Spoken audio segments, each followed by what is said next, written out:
ओम शांति। आज 19 अगस्त 2023। आज की श्रीवाणी की मुख्य पंक्तियाँ हैं। मीठे बच्चे, बाप आए हैं सुख शांति की मनोकामना पूरी करने। बाप आए हैं सुख शांति की मनोकामना पूरी करने। तुम शांति चाहते हो तो इस ऑर्गन से डिटैच हो जाओ, अपने स्वधर्म में टिक जाओ। प्रश्न है, पूज्य बनने का पुरुषार्थ क्या है? तुम्हारी पूजा क्यों होती है? उत्तर है, पूज्य बनने के लिए विश्व को पावन बनाने की सेवा में मददगार बनो। जो जीव की आत्माएं बाप को मदद करती हैं, उनकी बाप के साथ साथ पूजा होती है। तुम बच्चे शिव बाबा के साथ शालिग्राम रूप में भी पूजे जाते हो, तो फिर साकार में लक्ष्मी नारायण व देवी देवता के रूप में भी पूजे जाते हो। तुमने पूज्य और पुजारी के रहस्य को भी समझा है। गीत है, माता हो माता तू है सबकी भाग्य विधाता। ओम शांति। माताओं को सौभाग्यशाली बनाने वाला जरूर पिता ही है। महिमा तो एक की ही गाई जाती है। सभी का सदगति दाता एक है, याद भी उस एक को करना पड़ता है। ये तो तुम बच्चों की महिमा है। तुम जानते हो, हमको दुर्भाग्यशाली से सौभाग्यशाली बनाने वाला बाप है। भारत सौभाग्यशाली था, फिर भारत 100% दुर्भाग्यशाली बना है। भारत पर ही कहानी है। इन माताओं को सौभाग्यशाली बनाने वाला परमपिता परमात्मा ठहरा, जिसको तुम बच्चे जानते हो। उनके साथ तुम्हारा योग है। तुम जानते हो उनकी ये सारी रचना है। दूसरा कोई मनुष्य इस रचना और रचता को नहीं जानते। ये चित्र आदि किसने बनवाए हैं? तुम कहेंगे शिव बाबा ने। किस द्वारा? फिर भी माता व साकार पिता द्वारा कहेंगे। अभी तुम बच्चों की बुद्धि में सारा सृष्टि रूपी झाड़ है। सृष्टि कितनी बड़ी है। वास्पोटिगामा ने सारी धरती का चक्र लगाया। पिछाड़ी में सागर ही सागर है, आकाश ही आकाश है और कुछ नहीं। ये सब तुमने स्कूल में भी पढ़ा होगा। बाबा फिर सब बातें नक्शल में समझाते हैं। तुम जानते हो, भारत में 5000 वर्ष पहले बरोबर सतयुग था। सतयुग में सिर्फ भारत था। भारत में भी कितने थोड़े होंगे। अभी तुम कहेंगे हम सूर्यवंशी राजधानी के थे। जमुना के कंठे पर श्री कृष्ण की राजधानी थी, ऐसा गाया जाता है। दिल्ली को ही परिस्तान कहते हैं। पहले पहले जरूर कोई की राजधानी होगी। तुम कहेंगे हम सूर्यवंशी राजधानी के थे, बाद में अलग अलग हो जाते हैं। तो प्रभाव वास्तव में जहाँ राज्य करते हैं वहाँ होता है। भारत का बहुत प्रभाव है। ये सब बातें तुम्हारी बुद्धि में टपकनी चाहिए। धारण करना होता है। आगे बाबा कहते हैं, शिव बाबा को ही फिर सोमनाथ ज्ञान का सागर कहते हैं। सोमनाथ नाम पुजारियों ने रखा है, असल नाम है शिव बाबा। शिव किसको कहा जाता है? आत्माओं के पिता को। आत्मा तो बिंदी है। गाया जाता है परम पिता परमात्मा सुप्रीम सोल। सोल अर्थात आत्मा। आत्मा बड़ी छोटी नहीं होती। बाबा कहते हैं, मैं भी इसमें प्रवेश करता हूँ तो कोई को मालूम ही नहीं पड़ता है। जब शिव बाबा ब्रह्मा बाबा में प्रवेश करते हैं तो किसी को मालूम ही नहीं पड़ता है, परंतु समझते हैं विकिटी के बीच में वह छोटा सा स्टार है ना। तो कहेंगे मस्तक में मणि है। मणि आत्मा को कहा जाता है। कहते हैं सर्प के मस्तक में भी मणि होती है। ये सब बातें वास्तव में इस समय की हैं। आत्मा रूपी मणि प्रकाश करती है, वह प्रकृति के बीच में रहती है। बाप तो तुम बच्चों को रोज नई नई बातें समझाते रहते हैं। मुख्य बात समझनी है, मैं स्वदर्शन चक्रधारी हूँ। बाबा कहते हैं, मेरी जो आत्मा है, जिसको परमात्मा कहते हैं, मैं जन्म मरण रहित हूँ। मैं आता जरूर हूँ। निराकार का मंदिर भी बना हुआ है। आगे ये ज्ञान नहीं था, जरूर निराकार ने आकर कुछ किया है। निराकार आते ही फैमिली में है। लक्ष्मी नारायण की आत्मा भी आती है, उनको भी शरीर दिखाते हैं। लिंग रूप एक ही शिव का दिखाते हैं। लिंग केवल एक शिव का दिखाते हैं, क्योंकि लिंग शिव बाबा जो है जन्म में माँ के गर्भ से जन्म नहीं लेते। उनका परकाया प्रविष्ट होती है। शिव के मंदिर में शिवलिंग के साथ फिर शालिग्राम भी हैं। ऐसे नहीं, श्री कृष्ण के व लक्ष्मी नारायण के मंदिर में शालिग्राम दिखाते हैं। शालिग्राम कौन है? हम बाबा के बच्चे जो बाबा के कार्य में सहायक होते हैं। तो सिद्ध होता है एक बाप के सब बच्चे हैं। शालिग्राम सब बाबा के, शिव बाबा के बच्चे हैं। आत्मा की भी पूजा होती है तो देवताओं की भी पूजा होती है। रुद्र यज्ञ कहा जाता है। बाबा ने ये यज्ञ रचा है जीवात्माओं द्वारा। जैसे बाप की पूजा होती है वैसे तुम्हारी आत्मा की भी पूजा जरूर होनी चाहिए। फिर साकार में जो लक्ष्मी नारायण बनते हैं उनकी पूजा होती है, वही नाम चला आता है। यहाँ तुम आत्माएं सर्विस कर रही हो इस शरीर द्वारा, इसलिए तुम आत्माओं की पूजा होती है। शिव बाबा कहते हैं मैं भी इनमें बहुत भारी सर्विस करता हूँ, इसलिए पहले पहले मेरी पूजा होती है। ब्रह्मा बाबा में प्रवेश करके बहुत सर्विस करते हैं ना शिव बाबा, इसलिए बाबा कहते हैं मेरी भी बहुत ज़्यादा पूजा होती है, क्योंकि मैं भी बहुत भारी सर्विस करता हूँ। सारा विश्व का परिवर्तन, पुरानी सृष्टि को नया बनाने का, पतित दुनिया को पावन बनाने का। फिर जिन आत्माओं द्वारा सर्विस करता हूँ, सारे विश्व को पवित्र बनाता हूँ, उन्हों की भी पूजा जरूर होनी चाहिए। सबकी पूजा करते हैं, कम से कम लाख शालिग्राम बनते हैं। सेठ लोग रुद्र यज्ञ रचवाते हैं तो कोई 5000, कोई 10,000, कोई लाख शालिग्राम भी बनवाते हैं। ये है परमात्मा और आत्माओं की पूजा। बाबा समझाते हैं तुम आत्माएं इस पतित शरीर द्वारा सेवा कर रही हो। सबसे ज़्यादा सर्विस शिव बाबा करते हैं और फिर तुम्हारे द्वारा करवाते हैं, तो तुम आत्माओं की भी पूजा होती है। बाबा के साथ पहले पहले तुम्हारी महिमा आनी चाहिए। जानते कोई भी नहीं है, न रुद्र को, न शालिग्रामों को, न शिव को, न शालिग्रामों को, जिन्होंने राज्य पाया। अभी तुम राज्य पा रहे हो। पूजा मुख्य की होती है, वह है लक्ष्मी नारायण, जिनकी डेनेस्टी गाई जाती है। उन्होंने ये भी राज्य कोई की मदद से लिया होगा ना। तुम बच्चों की मदद से राजधानी स्थापन होती है। बड़ी मीठी बातें हैं, नक्शल में बाबा समझाते रहते हैं ताकि धारण भी कर सको। मुख्य धारणा की बात है कि मुझ बाप को याद करो। आगे बाबा ने कहा तुम्हारी आत्मा में भी झाड़ और चक्र की नॉलेज है। नंबर 1 सबसे पूज्य शिव बाबा आत्माओं का पिता है, जो तुमको बैठ ऐसा लायक बनाते हैं। तुम आत्माओं की पूजा होती है। हम पूज्य और पुजारी कैसे बनते हैं, सो अब समझाते हैं। भारतवासी ही पूज्य और पुजारी बनते हैं। अभी सब पुजारी हैं, फिर सतयुग त्रेता में पूज्य और द्वापर कलयुग में पुजारी, फिर पूज्य होंगे। द्वापर कलयुग से द्वापर से पूज्य पुजारी बन जाएंगे। वहाँ फिर कोई पुजारी, सतयुग में कोई पुजारी भक्त नहीं होगा। उनको भगवती भगवान, जरूर भगवान ने ही बनाया होगा। अब भगवान निराकार है या साकार? साकार में ऊंचते ऊंच कौन है? लक्ष्मी नारायण, और उनको ऐसा बनाने वाला है निराकार परमपिता परमात्मा शिव। इसलिए निराकार की पूजा होती है। ये सब बातें तुम बच्चों को समझाई जाती हैं। पहले पहले बाप में, भगवान में निश्चय रखना है। बरोबर हम आत्माओं का पिता वह है। कोई कहे हे भगवान, हे परमपिता, तो बोलो ये किसने याद किया और किसको याद किया? एकदम पकड़ना चाहिए। तुमको कितने बाप हैं? तुम किसको पुकारते हो? भगवान किसको कहते हो? कहेंगे गॉड फादर, तो जरूर 2 फादर है ना। आत्मा, एक आत्माओं का पिता और एक शरीरों का पिता। आत्मा का पिता परमात्मा शिव और परमात्मा, आत्मा के पिता परमात्मा, और शरीर का पिता जो तुम्हारे लौकिक पिता होते हैं, और शरीरों का पिता हो गया। हर जन्म में वो बदलते जाते हैं।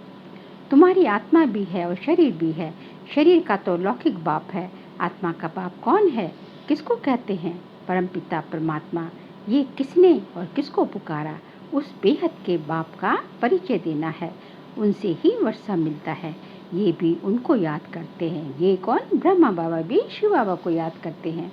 भिन्न भिन्न भाषाओं में भिन्न भिन्न नाम भी रख दिए हैं। कोई गॉड कहते हैं, कोई परमात्मा कहते हैं, कोई खुदा कहते हैं। सभी धर्म वाले याद जरूर एक को ही करते हैं। वह है सभी आत्माओं का पिता। वर्षा बाप से ही मिलता है। तुम आत्मा उनको पुकारती हो। 2 बाप का परिचय देना है, हद का बाप और बेहद का बाप। हद का बाप जो हमारे लौकिक पिता होते हैं, जो कि जन्म बाय जन्म बदलते रहते हैं। और बेहद का पिता वो परम पिता परमात्मा शिव। भक्ति मार्ग में भक्त भगवान को याद करते हैं तो भगवान कहते हैं, मैं आता हूँ, आकर तुमको सुख शांति देता हूँ, फिर मुझे कभी याद करने की भी दरकार नहीं रहेगी। तो पूज्य पुजारी पावन पतित भारतवासी ही बनते हैं। बाकी बीच में और धर्म स्थापन होते हैं। फिर वृद्धि को पाते पाते पिछाड़ी में वह भी सब तमोप्रधान, सब धर्म तमोप्रधान बन जाते हैं। पिछाड़ी में सारा झाड़ आ जाएगा, सारे सृष्टि चक्र के सब सारे कल्पवृक्ष के सारे पत्ते, एक एक पत्ता, सारे मनुष्य नीचे आ जाएंगे। तब फिर जाने का नंबर लगेगा, ऊपर परम धाम का गेट तब खुलेगा। वहाँ खाली हो, जब परम धाम खाली होगा तब तो फिर यहाँ से वापस जाना शुरू होगा। तो अभी है पतित दुनिया, गाते हैं पतित पावन, तो जरूर पतित है ना। भारत पावन था, अब पतित है। शिव बाबा आते जरूर है, परंतु कब आया, कैसे आया, वह सब भूल गए। श्री कृष्ण नहीं कहते कि मैं शरीर धारण कर तुमको समझाता हूँ। ये तो निराकार परमपिता परमात्मा शिव ही कहते हैं कि मैं इस द्वारा तुमको समझाता हूँ। किस द्वारा? ब्रह्मा द्वारा। तो वह अलग हो गया। श्री कृष्ण को तुम खुद ही गीता का भगवान मानते हो। ये तो कहते हैं कि मैं साधारण वानप्रस्थ वाले तन में प्रवेश करता हूँ। ब्रह्मा बाबा की जब उम्र जो है 60 साल के आसपास थी, तब शिव बाबा ने उनमें प्रवेश किया, वानप्रस्थ अवस्था में प्रवेश किया। बाबा कहते हैं, मैं तुम्हारे जन्मों को जानता हूँ। शिव बाबा इसमें प्रवेश करते हैं। श्री कृष्ण को भगवान पतित पावन ज्ञान का सागर कह नहीं सकते। क्यों? क्योंकि श्री कृष्ण तो सतयुग का फर्स्ट प्रिंस है। भल गीता हाथ में उठाते हैं, फिर भी कहते हैं पतित पावन सब सीताओं का राम, राधिका कृष्ण नहीं कहा जाता। राम अर्थात परमपिता परमात्मा। त्रेता का राम कहें तो उनसे ऊंच तो लक्ष्मी नारायण है, फिर उनका नाम क्यों नहीं लेते? परंतु नहीं, बात परमात्मा की है। हेवनली गॉड फादर निराकार को ही कहेंगे। लिबरेटर गाइड बाप को ही कहा जाता है। क्राइस्ट थोड़े ही सबको लिबरेट करेगा, किसी का भी नाम नहीं ले सकते हैं। बाप ही आकर दुख से लिबरेट करते हैं, वही फिर गाइड बनते हैं। कहते हैं मैं तुमको वापस जाने का रास्ता बताता हूँ। तुमको बाप ने आकर अपना बनाया है, तुम्हारा ये है ईश्वरीय जन्म। तुमको शिव बाबा से शक्ति मिलती है। तुम्हारा है साइलेंस का बल, उनका है साइंस का बल। वह बुद्धि से काम लेते हैं, उन्हें साइंस घमंडी कहा जाता है। जिससे क्या होता है? जिससे विनाश होता है। सुख भी साइंस बहुत देती है, सुख भी बाबा कहते हैं साइंस बहुत देती है, परंतु बाद में क्या है? सारा विनाश भी साइंस के साधनों से ही होता है। तुमको तो वहाँ एरोप्लेन आदि सब होंगे, तो वो भी तो साइंस की ही तो इन्वेंशन है ना।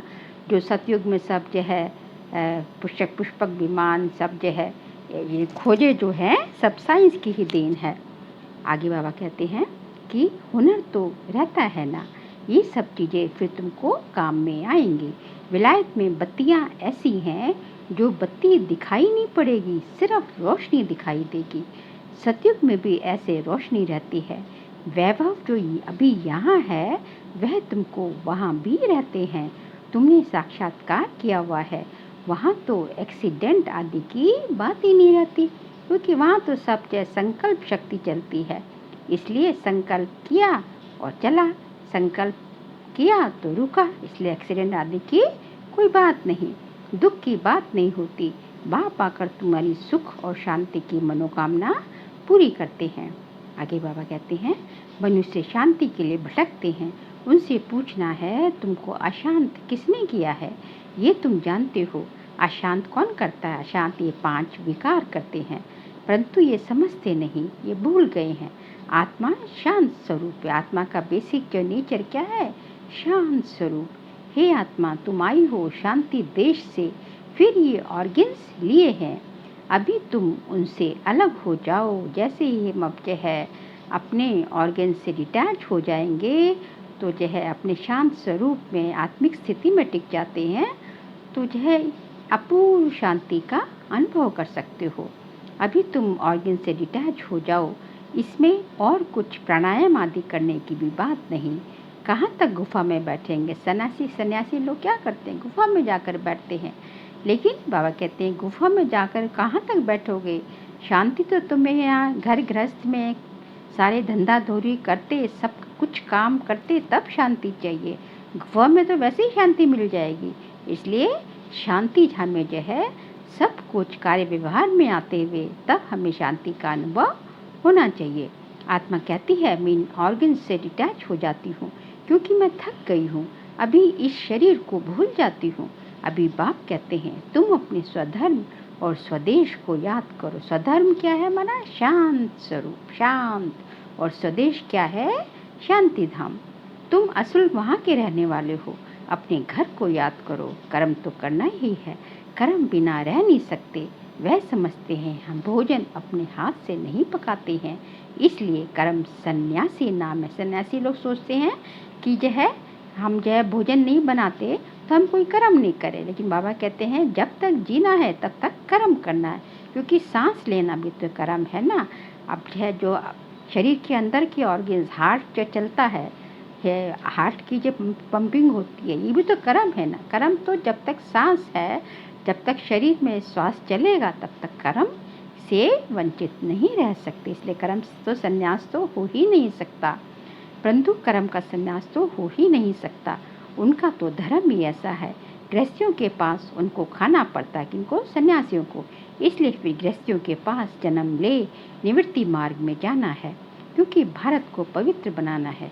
भारत में एक प्योरिटी थी, सब प्योर थे, अब सब पतित हैं। बाप बैठ ये राज समझाते हैं।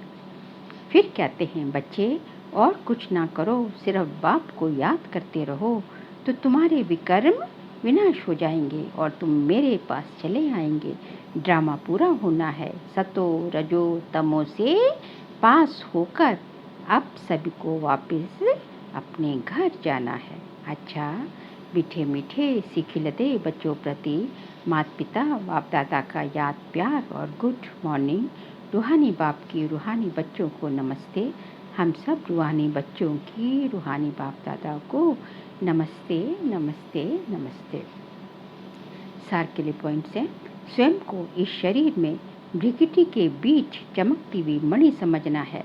स्वदर्शन चक्रधारी बनना है। अपने स्वधर्म और स्वदेश को याद कर शांति का अनुभव करना है। बुद्धि को भटकाना नहीं है। इस शरीर से डिटैच होने का अभ्यास करना है। आज का बाबा का वरदान है, हर एक को प्यार और शक्ति की पालना देने वाले प्यार के भंडार से भरपूर भव। हर एक को प्यार और शक्ति की पालना देने वाले प्यार के भंडार से भरपूर भव। जो बच्चे जितना सभी को बाप का प्यार बांटते हैं, उतना और प्यार का भंडारा भरपूर होता जाता है। जैसे हर समय प्यार की बरसात हो रही है, जितना जितना आप जो है दूसरों को जो है प्यार सुख शांति बांटेंगे, उतना तुम्हारा खजाना जो है खाली नहीं होगा, क्योंकि ये तो जितना बांटोगे उतना बढ़ेगा। ये अखुट खजाना है। ऐसे अनुभव होता है। एक कदम में प्यार दो और बार बार प्यार लो। इस समय सबको प्यार और शक्ति चाहिए, तो किसको पाप द्वारा प्यार दिलाओ, किसको शक्ति दिलाओ, जिससे उनका उमंग उत्साह सदा बना रहे। जिसको जो चाहिए, बाबा कहते हैं भगवान द्वारा उसको वो दिलाओ, जिससे जो है आपका भी चीज़ बढ़ेगी, आप भी पुण्य कमाएंगे, पुण्य की आपकी भी कमाई जमा होगी। यही विशेष आत्माओं की विशेष सेवा है। स्लोगन है, जो मायावी चतुराई से परे रहते हैं वही बाप को अति प्रिय हैं। जो मायावी चतुराई से परे रहते हैं वही बाप को अति प्रिय हैं। बाबा कहते हैं कि यह जो बच्चे बहुत ज़्यादा, बाबा कहते हैं स्मार्ट तो बनना है, भोले तो एकदम नहीं बनना है। बाबा तो भोलानाथ है, लेकिन बाबा कहते हैं मेरे बच्चे मुझे एकदम भोले नहीं चाहिए, लेकिन एक्स्ट्रा चतुराई भी बाबा को पसंद नहीं। बाबा कहते हैं मायावी चतुराई से दूर रहना है जो मायावी चतुराई से बच्चे परे रहते हैं वही बाप को सबसे ज़्यादा प्रिय है। अच्छा, ओम।